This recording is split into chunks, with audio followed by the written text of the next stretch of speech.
going on, everybody? It's your buddy, it's your pal Spaz Phoenix, the YWC Reality Check. And yes, like it or not, whether you want to listen to it or not, this is your preview for WWE Crown Jewel 2022. And, sarcasm aside, if you don't want to listen to this, obviously you wouldn't have clicked on it. If you don't want to listen, if you want to change your mind, you can wipe out right now. You can click off. You can go watch something else. You can go watch somebody else. I'll give you some recommendations if you want. But I am going to talk about Crown Jewel. And you know what? People might not like this. There's enough conversation about the political ramifications of Crown Jewel. I'm not going to say anything new, inspiring, different.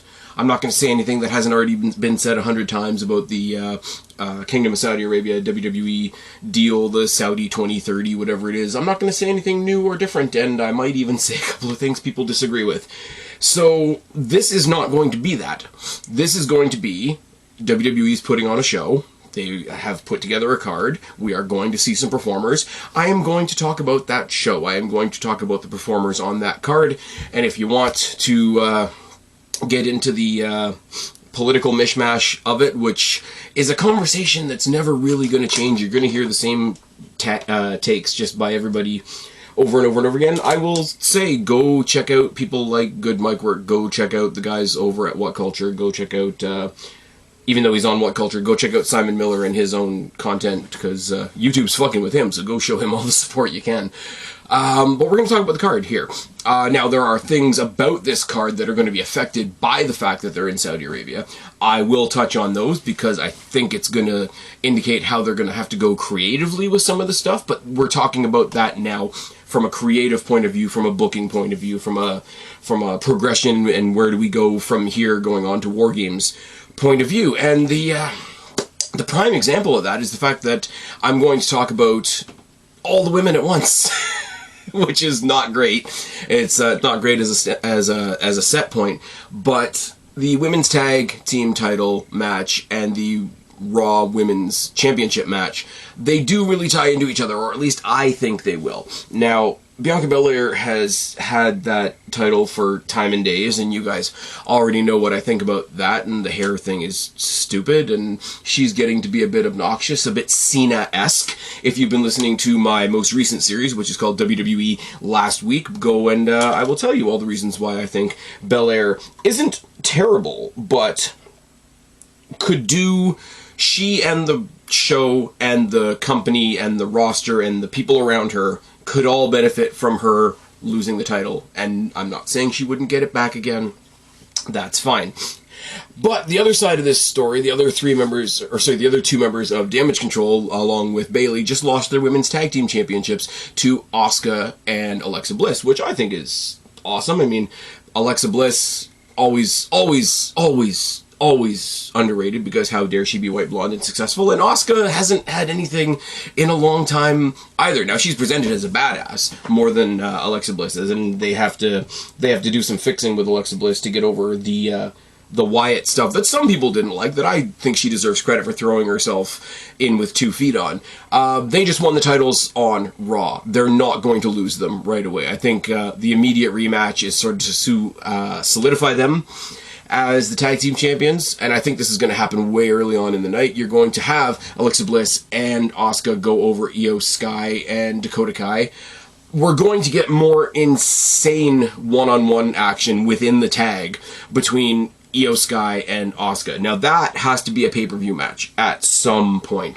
There's always rumors, there's always speculation that there's going to be a women's singles mid-card title, much like the TBS title over in AEW, which is still held by Jade Cargill beyond all logic. If that was the case, you think about the WWE side of things, look at the Intercontinental Championship and how it was always supposed to be looked at as the workhorse championship. If you did, for lack of, I'll just say this for what it's worth, because I don't know what they would call it, but if you had a women's Intercontinental Championship, you damn sure would put it in a match between Asuka and Io Sky, wouldn't you? Like, that's the perfect. I mean, obviously throw in the technical workers, throw in your Charlotte Flairs, yes, I know, shoot me down in the comment section. Throw in your Shayna Baszlers. Hell, if you want to have her take a step down, take a step up, put it on Ronda Rousey. It wouldn't hurt. I'm not going to lie, John Cena held the U.S. Championship at the height of his pomp, or at the height of when people were getting sick of him, depending on your point of view. So the highlight, you guys know I'm a fan of Bliss, you guys know I'm a fan of Dakota Kai. The highlight of this match, as it has been before, will be the interactions between Asuka and Io Sky. But I do think the new champions will retain. It will absolutely wind up the members of Damage Control, and later on in the night, when the singles match, or when the singles title is on the line, in a match that has no disqualifications, mind you, because it's a last woman standing match, I think that that frustration within the group is going to rear its ugly head, and you're going to get at least the three of them on Bianca Belair. Now, are the other two going to come out and help? Probably, because they're already going to be there. It's questionable. Because it's in Saudi Arabia, yes, I know. It's questionable how much more of the women's roster is going to be there than just these 6 women, because they actually have matches on the card. But, I mean, if they have Dakota Kai out there trying to even the odds, if they have the newly fixed Nikki Cross, who's sort of fucking with everybody, that could be a thing. But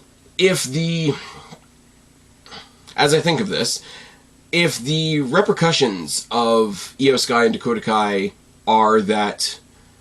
if the repercussions of Io Sky and Dakota Kai not regaining their titles is the fact that they beat down the champions afterwards to the point where they're incapacitated, and you actually do have a 3-on-1 match, a 3-on-1 disadvantage during the last woman standing match, I swear to God, call me an asshole, I really, really don't care. She has broken the mold, Bianca Belair has, as she's the only person in the company who's allowed to carry a weapon in her hand and hit people with it.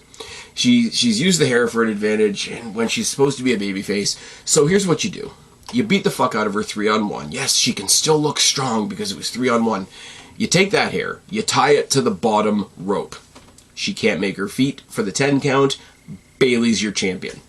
Bayley deserves to be champion. She does. She... along the weirdest feud ever. I know there's the thing that people like between Paul Heyman and Kayla Braxton, which is also awesome in a very different way. The feud that can never really happen between Bayley and Michael Cole kept us entertained through the entire COVID shtick. And then she got injured right before crowds came back, and she's been away, and she's come back, and people have poo-pooed her virtually because she's facing Bianca Belair and all the identity politics that goes with that. Have her win in the scummiest way possible. Okay, you want to whip me with your hair? I'm going to tie your hair to the bottom rope, because here's the thing. In a normal match, that wouldn't work, because the weird way that WWE protects Bianca Belair, if her hair was wrapped around the rope, in a regular match, they would probably call that a rope break, and it wouldn't count as a pin. But if it keeps her from being able to answer the 10 count and Bayley walks out with the championship, now she has her minions under her that do not have titles of their own, and she repurposes them as a shield for her newly reclaimed Raw Women's Championship going forward. Now, thinking about all 6 of these women, potentially 7 if you throw in Candice LeRae, and potentially 8 if you do Nikki Cross, but I don't think Nikki Cross is going to factor in at Survivor Series. Nikki Cross needs to go have a little side feud with somebody and then come back after War Games, because the rumors are, and I am going to deal in rumors here for a little bit, that both Bayley and Rhea Ripley have made comments in the past, in the dirt sheets, in interviews and whatever, that the idea of Ripley and Damage Control having a mutually beneficial, like, not that she would be a member of Damage Control because she's already a member of the Judgment Day, but the fact that they could have a mutually beneficial relationship, especially going into War Games, where she has the experience in War Games, as does Dakota Kai because of the whole Tegan Nox thing and all that. Damage Control plus Rhea Ripley versus Bianca Belair, your current women's tag team champions, and Candice LeRae. Candice LeRae, who also has the War Games experience, because it was her and Rhea Ripley that won that women's War Games match at NXT TakeOver War Games that weekend that NXT ruled everything. They ruled War Games and they ruled the Survivor Series that year. I really hope that happens. If not, if they go with what I would see as a backup plan, which is Bayley somehow manipulates Nikki Cross because she's all unstable and crazy. You throw her on that team, that's still a lot of fun. Because you got to remember, not Nikki Cross specifically, but Sanity were involved in one of the first war. It was the only War Games. Somebody's going to correct me down in the box below, because all the War Games that we've seen since have been like 4-on-4. Wasn't the first War Games, wasn't it 3-on-3-on-3? Wasn't it like Undisputed Era versus Sanity versus Roderick Strong and the Authors of Pain? Am I remembering that correctly? So, not that she was in the first one, but she has a history of being in a group that was in one. You could play with that sort of loosely. Even now, Eric Young, when he talks about Sanity, takes a lot of time to specifically talk about how good Nikki Cross was in that group. And Sanity could come back, maybe? I don't know. So there's your first two matches. I think the women's tags get retained by Asuka and Alexa Bliss, and I think we balance the scales by throwing the Raw Championship on the very, very, very, very well-deserving waist of Bayley. I think that's how we do it going forward. Talking about predictable matches, let's talk about the men's. What are they calling it now? The WWE Undisputed Tag Team Championships. The Usos versus the Brawling Brutes. First of all, it's a continuation of the Bloodline versus the Brawling Brutes. Second of all, obviously, we have to touch on the fact that Sami Zayn is not going to be in Saudi Arabia for obvious reasons that we don't need to touch on. It is a different dynamic. I do think they're still going to have the numbers advantage because they'll still have Solo Sikoa in their corner, and nobody knows really what Sheamus is doing. He went off and got married. Congratulations to him. But is he going to be making his return in Saudi Arabia? I don't think that's a thing. So you maintain the fact that they have the numbers advantage. The Brawling Brutes aren't going to... Dude, as much as I'm a fan of Pete Dunne, if the Usos weren't untouchable, and if they weren't showing their hand a little bit with this, they're going for the tag team record thing, I would love to see some gold on Pete Dunne. And I don't mind Ridge Holland. I mean, I'm not super hyped on Ridge Holland. He's a good other guy in a tag team if it means my guy Pete Dunne gets a belt, if that makes any sense at all. But the three of them together, Ridge Holland, Sheamus, and Pete Dunne, who were a heel group that were just sort of like roughhousers until they went head-to-head with Walter and his guys, and all of a sudden we decided, oh yeah, these guys are actually fucking awesome. They're going to put up a great fight. I think there could be a couple dangerous spots in this, I'm not going to lie. You can get a huge power spot by Ridge Holland. If you saw Halloween Havoc and you saw what the hell's his name? It was the guy that I said, why is he in the ladder match? Von Wagner, when he chucked Wes Lee, who went on to become champion, by the way, and congratulations to him, chucked him completely out of the ring. Ridge Holland is going to be the biggest dude in this match by a country mile. If he chucks an Uso at some point, or Solo Sikoa gets involved and they butt heads, the image of the two Rams coming together. I'm a fan of Pete Dunne, and the Usos are obviously the Usos, which means the focus is on Ridge Holland for what's he going to do. They're going to have to do something to make up for the fact that Sami Zayn isn't there, maybe references, maybe something pre-recorded before they actually came out to Saudi Arabia, something in the back.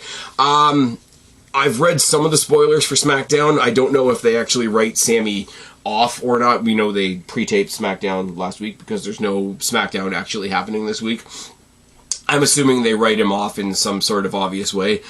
I do think when you look at the story of the Bloodline, and how I've said for weeks now, the whole Sami Zayn, Jey Uso, the Bloodline story is really the mental breakdown of Jey Uso. They have a really cool thing that they can do here, because it's not good that Sami Zayn can't be with them for the reasons that he can't be with them. But for Jey, who's going nuts because of Sami Zayn, to come out here and have like the best showing he's had in a while, to show that when Sammy's out of the way and off of his radar, he's 100% on his game again. You have an interesting opportunity to tell a cool storyline beat there. Usos obviously get the win. Brawling Brutes are going to look good in the process, but it is what it is. You got two monster matches in this, and I'm going to sort of tackle them together like I tackled the first two matches together, because there's something that I want. I don't think I'm going to get it. You guys can tell me down in the box below. Strowman and Omos. Like, Omos is technically the heel because he's the asshole. He's been attacking people. He's got the heel manager in MVP. But other than some people think it's really cool to have him back, and, you know, we think he shouldn't have been let go in the first place, and that real life, you know, shoot narrative, what exactly makes Braun Strowman a bad guy? So the dynamic is weird, right? Because you could say, oh, well, Omos is, like, brutalizing, like, 4 or 5 guys at a time, but in order to build towards this match, so has Strowman. Strowman has set his sights on heel, like, annoying heel guys, like your Chad Gables, etc. But it's a very thin thread on this. It's thinner than you think it is. Figuring out, like, obviously they want you to think Strowman is the face and Omos is the heel, but are they? Are they really? And the same can be said for Lashley and Lesnar. Now, Lashley and Lesnar is a completely different athletic contest. Don't get me wrong. Both of them with the MMA background, both of them with the training. Strowman and Omos are going to, much like I said about Ridge Holland in the previous match, Strowman and Omos are just going to run at each other, and it's going to be a visual spectacle. Lashley and Lesnar, both with the MMA, both with the training, and it would be hysterical if they just started grappling each other and had, like, a proper, like, amateur wrestling match. I think that would be insane. It would be like when the Big Show and Kane, like, years ago, wanted to show that they could actually wrestle, and they started, like, trading holds and shit, and it was very strange. I think the Big Show, it might have been at a house show, I think they showed the Big Show using a figure 4 or a sharpshooter or something like that, and it was just bizarre. But Lashley and Lesnar, even though they have the MMA background, if this goes to, like, a shoot fight, I mean, these guys have been trying to kill each other, so it's not going to happen that way, but I would love to see these guys kind of go at it in a bit of a shoot fight way, just to differentiate it from Strowman and Omos. Now, in their case, you got Omos, who's the definite heel in the first match. You got Lashley, who's the definite face in the other match. But is Lesnar a heel? Is he really? In his own story, is he a heel? Because Bobby Lashley was all the happier to take that title win on the back of Roman Reigns' interference at the Royal Rumble last year, and take it and run with it and treat it like a WrestleMania moment. And Lesnar is justified in being pissed about that. Like, I went and I handled my Roman issues first, but, you know, we got some unfinished business. He's justified in that. And since breaking away from Paul Heyman and getting away from the Roman Reigns stuff, he has been a fun guy. Like, Farmer Brock is fun, and he's having a good time, and he's interacting with the crowd and whatever. So he's not, while Lashley is definitely a face, Lesnar isn't exactly a heel. Now, so you've got skewed dynamics in both of these matches. Nobody will agree with me on this whatsoever. I'm understanding of that. I'm expecting that. I am bracing myself for the impact. You know, the whole Game of Thrones, winter is coming. I get that winter is coming when I say what I'm about to say. Fuck finishes on both these matches. Have Strowman and Omos, like, double knock each other out, have Lashley and Lesnar brawl into the crowd, so it's a no contest. Survivor Series, make the Fatal 4-Way match. Strowman, Omos, Lashley, Lesnar.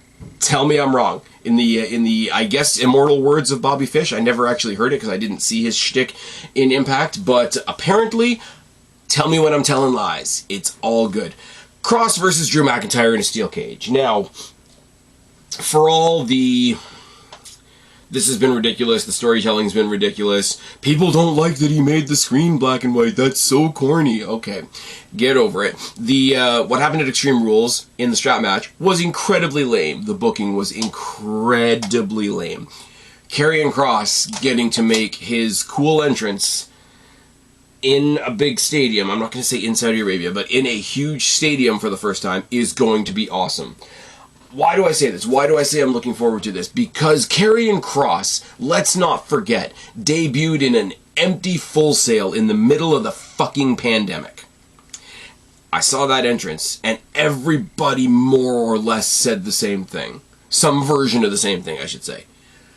Man, that's going to be really cool when there's a crowd. Man, that would be really cool on a bigger stage. Man, like, it was a visual thing, the whole thing between him and Scarlett. Now, I will say, there's a conversation about whether or not Scarlett will be part of the show or not, because obviously it's Saudi Arabia, and we have to have that conversation. But them as a package, the visual aesthetic of it. And what did I say from day one? Scarlet Bordeaux being Khaleesi as fuck in every entrance that Karrion Kross has ever had. Now, yeah, they brought him up to the main roster and they made him a gimp and they kind of ruined that, and then he went off to control his narrative for a little bit, but he's back now and it's all good, and he's in the loving, supportive hands of Papa H. Oh yes. This is going to be cool. This is where I think this is where they make up for what they did at Extreme Rules. When they said, after Rollins and The Fiend had that horrible Hell in the Cell match, there was a lot to make up for after that. And I'm just using that as an example, because after that, you had to rehab Rollins, you had to rehab Wyatt, and you had to rehab the Hell in the Cell as a gimmick, which is another conversation for another day. But they need to rehab a little bit from the Extreme Rules match and the pepper spray finish and all that kind of thing. And once again, I think you get a very unique opportunity here, much like I said with the Sami Zayn stuff. And like I said, the reason these people aren't here is not a good thing. I'm not advocating for all the elements that have made them not able to be part of the show if they're not part of the show. Not advocating for any of that. I think it's shit. I agree with all of you. I'm just exhausted by the conversation. So, in the reality that we have, it presents a very unique opportunity, because the potential absence of Scarlet creates the potential absence of bullshit finish. And you can't really have a bullshit finish in a cage match anyway. But I think somebody said this, might have been one of the boys on What Culture, I'm not going to lie, but they fight at the top of the cage, Karrion Kross locks in the cross jacket, Drew McIntyre goes limp, falls into the ring, Karrion Kross falls out of the ring, and, you know, they both walk out of there with the wounds of war, etc. I don't know if I am where everybody else is, where Drew McIntyre has to go away, he has to be repackaged, he has to turn heel, he has to do something. Because, again, I'm going to go back to the pandemic. Drew McIntyre is another one that carried us through the entire pandemic. Roman couldn't be with us for a lot of the time, for obvious and understandable reasons, but Drew McIntyre had his WrestleMania... Drew McIntyre and Rhea Ripley are the two that I always say. They had their WrestleMania moments in front of nobody. And has he really been given anything back for that? No. Now, I will say Karrion Kross is the new acquisition, the new addition to the roster. He needs the win more. But they need to do something with Drew as well. Karrion Kross winning in the cage... Have him do a short stint where, like, he's the cage guy. I mean, Riddle is the fight pit guy. Triple H was the Hell in the Cell guy. Undertaker was obviously the casket match guy. If you want to make Kross this scary guy, you want to use some smoke and mirrors to hide whatever you think he's lacking, because I don't really think he is. Have him be the cage fight guy. Like, that could be a cool thing. But you got to give him this win, and you got to give him this win that he's gotten on his own. And I'm going to double down on this one last time. I'm not happy that these people aren't able to be here, but it does create a very unique opportunity to be like, yes, I'm a heel, and yes, I do cheat, but when I don't cheat, I can still kick your ass. That's very much still a thing that they could do. I predict that this is going to be nowhere near the best match of the night, but I do predict that it will be one of the more surprising matches of the night. I think they know how the Extreme Rules match was received, and I think they themselves will want to write that narrative. Judgment Day versus the OC, once again, going to be impacted by the fact of, you know, we don't know how much of the female roster is going to be there. The X factor of the Judgment Day is Rhea Ripley. So, the story gets told whether Rhea Ripley is there or not. If Rhea Ripley's there, the numbers game is still in effect, and the Judgment Day will get the win, which is fine. If she's not there, and it's an even playing field, and the OC prove that they can win when it's an even playing field, that's also okay.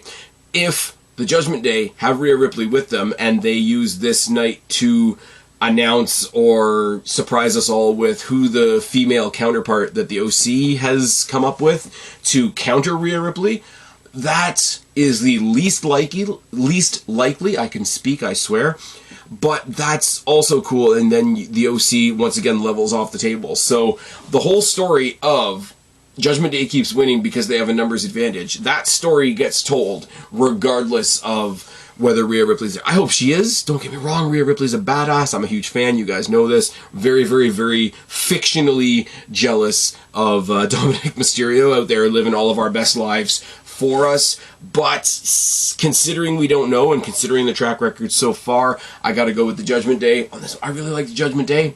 They were corny in the beginning and they've kind of found their feet now, and Rhea Ripley being front and center and Rhea Ripley being in the ring again is awesome. Again, I'm going to say, and it's definitely not going to happen in Saudi Arabia, and it's definitely not going to happen in WWE, but if you're going to do intergender wrestling, start with Rhea Ripley. You did it once. You had the Becky Lynch, Baron Corbin stuff a couple years ago in that weird mixed tag that they had. But do something with Rhea Ripley eventually. It's not going to be tonight, and I don't even know if she's going to be on the show, which is really a bummer because I have to get excited about the match and then go, ugh. Because I know everybody listening to me is having their own version of but it's still going to be a good match. It's still going to be, I mean, AJ Styles and the OC just look like they're having fun working with each other again, which is fine. The Judgment Day are also having a blast, I think. Finn Balor's having a great time being a heel because he was like, you know, strong, stoic babyface, and then they brought him to the main roster and he was kind of like goofy, smiley babyface, and then he went back and established himself in NXT again, and now he's come back to be the Prince and the leader of the Judgment Day and unseat Edge. The last thing I'm going to say, I don't know who it's not going to apply to Crown Jewel, don't get me wrong. I don't know who that they are going to get for the OC to stand face to face with Rhea Ripley, other than possibly the rumored Beth Phoenix coming back to not only help the OC and even the odds, but also stand up for her husband who was injured after she herself was injured with a concerto. She was taken out with her husband's own cheating move. So, yeah, I guess Judgment Day, including Rhea Ripley versus the OC and Beth Phoenix, is a thing that could happen at Survivor Series, or we could just get Rhea Ripley versus Beth Phoenix. That would be fucking awesome.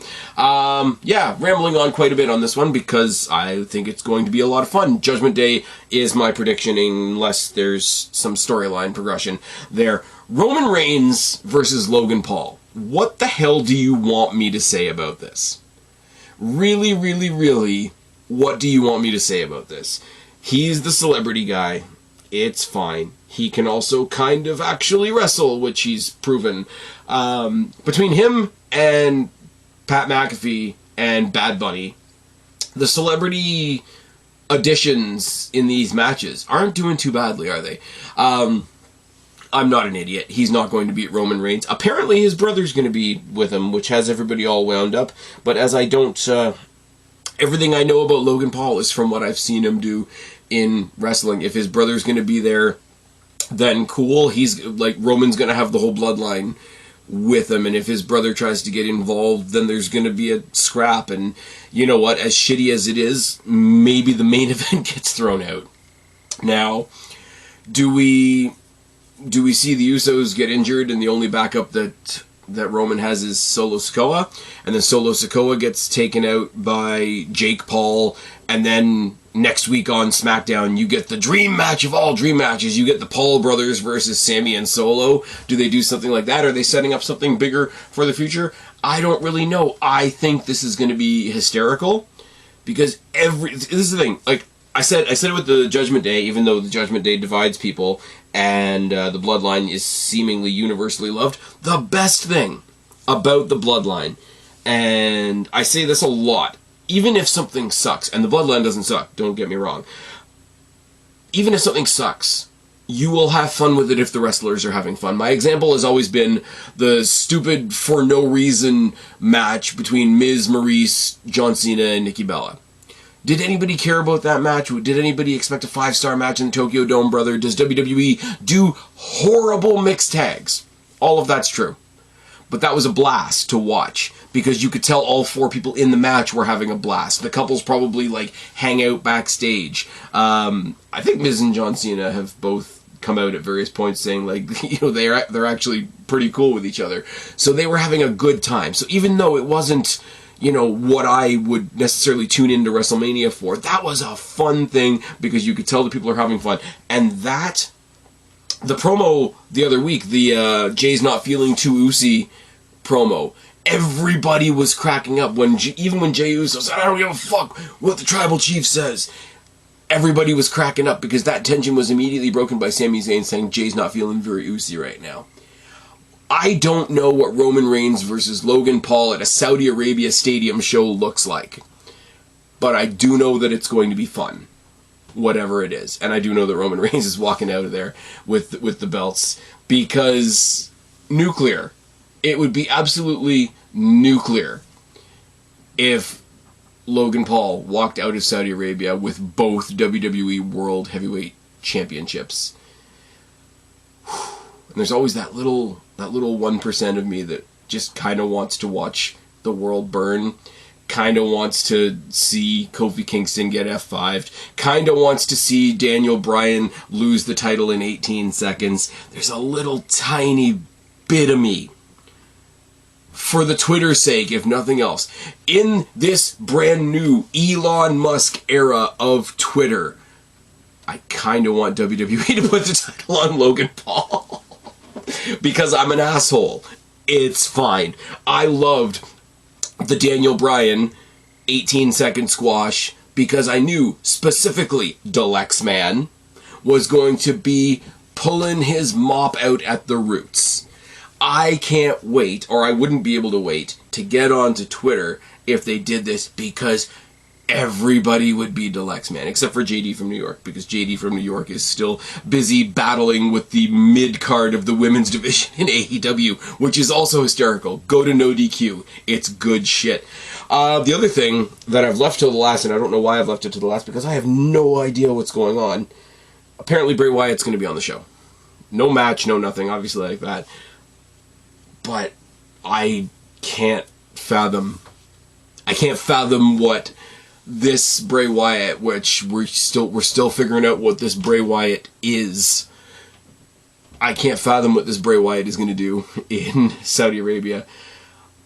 There's a little bit of me that wants him to go out there and say, you know, do the Firefly speech. I'm just glad to be back. I'm just, you know, I'm trying to fight my demons and whatever. Have Uncle Howdy show up on the Titantron and say, I've got a surprise for you. I made a special exception and I did something for you.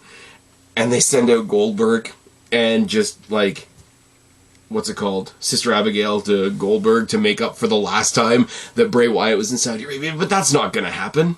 It's not going to happen. If they had Goldberg on the show, then he would just, yeah, I don't know. Your other option is Rollins, because they have history in Saudi Arabia as well. One day my technology is going to work. Of course, that cut out a minute before I was probably done talking, but what was I going to say?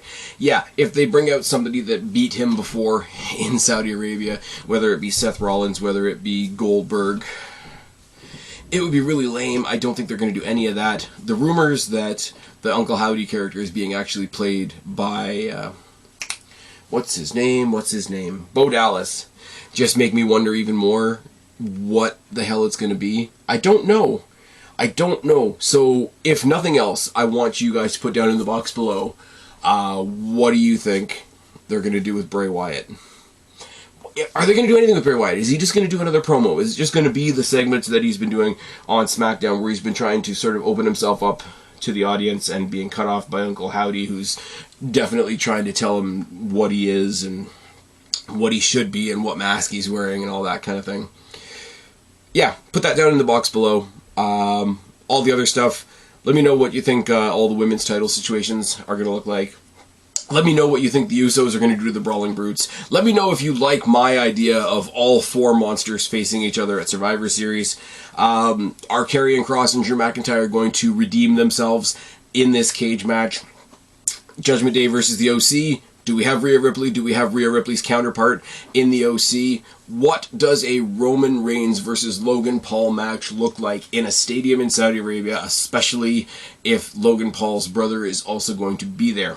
Now, the last thing I'm going to say is sometime over the course of this weekend, I'm going to be recording a separate podcast, and it's going to be sort of my loose thoughts on all these different rumors we're hearing about how the WWE pay-per-view schedule is going to change. The international shows, the gimmick pay-per-views, all the trademarks that have been filed for apparently recently, and just a couple of things that I think they could do with the pay-per-view schedule as well. So if you have any thoughts that you want to share about that topic specifically, throw it down in the box below. I will be looking at that before I record. What do you think should happen with the Big Four? What do you think should happen with the gimmick pay-per-views, the international shows? Do you think NXT should bring back TakeOver, and what do you think they should do with that going forward? That will be a separate pod. That will come out probably the same day as Crown Jewel, if not on Sunday. And yeah, I'm sort of rambling now because the fact that my technology failed me at the very last second in the 11th hour has really thrown me off. Let me know everything you guys are thinking about Crown Jewel. Let me know if you guys are watching Crown Jewel. If you're not, tell me why you're not. And I don't know why you would be listening to this podcast if that's the case. Anyways, that's it. I'm out. I've been Spaz, your YWC reality check. Subscribe up there, talk down there, start a conversation. Keep all these conversations going. Don't be a stranger. I will talk to each and every last one of you later, but for right now, tagging out. Bye guys.